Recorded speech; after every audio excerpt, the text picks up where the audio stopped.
रुझान तो ये स्पष्ट है कि जिन लोगों ने खर्च का महा उत्सव मनाया था 3 दिनों तक, आज वो सन्नाटे में पड़े हुए हैं। तो जाहिर है वो 400 पार का गुब्बारा फट गया। जहां तक उनकी राजनीति को मैं समझता हूं, और जो तेजस्वी जी बार बार कह रहे थे कि 4 जून के बाद कुछ बड़ा हो सकता है, संभवतः नीतीश जी या फॉर दैट मैटर चंद्रा बाबू, वो दोनों चाहेंगे कि देश को इस आत्म केंद्रित, आत्ममुग्ध, एक वेंडेटा वाली पॉलिटिक्स से दूर ले जाया जाए। रुझान तो ये स्पष्ट है कि जिन लोगों ने खर्च का महा उत्सव मनाया था 3 दिनों तक, आज वो सन्नाटे में पड़े हुए हैं। कुल बीजेपी की अपनी सीट 230-32 पे जा रही है, बहुमत से अभी भी दूर हैं।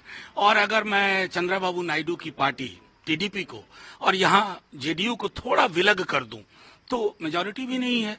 तो जाहिर है वो 400 पार का गुब्बारा फट गया है। बस कष्ट इस बात का है कि बिहार में मतगणना की गति धीमी है।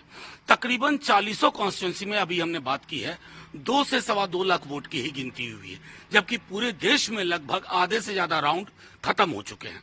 यहाँ 3 राउंड, 4 राउंड, 5 राउंड मैक्सिमम है। तो मैं आग्रह करूंगा चुनाव आयोग से इस पर फौरी तौर पर ध्यान दें। लेकिन सबसे अजीब बात ये देखा जा रहा है कि नीतीश कुमार जी का स्ट्राइक रेट तो सबको चौंका रहा है। देखिए, मैं एक बात बार बार कहूं, आपसे कहता हूं कि नीतीश जी इस गठबंधन के सूत्रधार भी थे।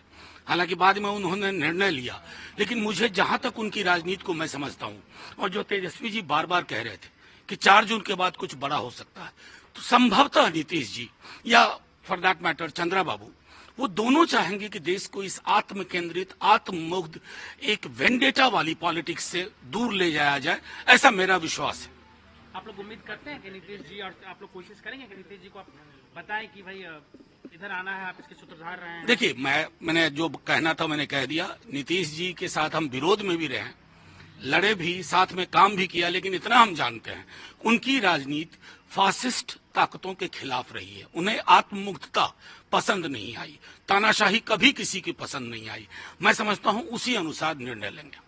एक सवाल और आपसे कि कई लोग कह रहे थे नीतीश जी जो हैं डबल डिजिट में नहीं जा पाएंगे, और कई तरह की बात की बीजेपी 400 पार जाएगी ही जाएगी।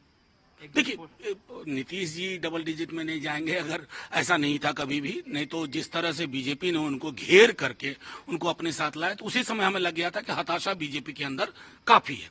लेकिन महत्वपूर्ण प्रश्न ये है कि 400 पार आज 230 पे स्ट्रगल कर रहे हैं, 230 पे। ये अपने आप में संदेश है कि लोकतंत्र में आपकी आत्ममुग्धता, आपका अहंकार इतना न चला जाए ना कि आप वोटर को तुच्छ समझने लगे। मैं समझता हूं ये परिणाम उसी दिशा में इंगित कर। उत्तर प्रदेश का रिजल्ट चौंका रहा है, बड़े बड़े चेहरे वहां पे हार रहे हैं, बहुत पीछे चल रहे हैं अभी। देखिए, उत्तर प्रदेश का रिजल्ट मैं सच कहूं तो एग्जिट पोल में सिर्फ जिन लोगों ने यकीन किया था वो मान रहे हैं कि चौंका रहा। जितनी हमें खबर थी उत्तर प्रदेश से अलग अलग, खास करके पूर्वांचल के पूरे इलाके से, वहां लगभग सफाया हो रहा है। खुद मैं देख रहा था कि कैबिनेट मिनिस्टर 60-70 हजार से पीछे चल रही है। तो ये एक संदेश है जो मैं बार बार दोहराऊंगा कि लोकतंत्र में किसी भी व्यक्ति का अहंकार भारी पड़ता है। और अभी तो देखिए नीतीश जी और चंद्रा बाबू जी क्या फैसला करते हैं।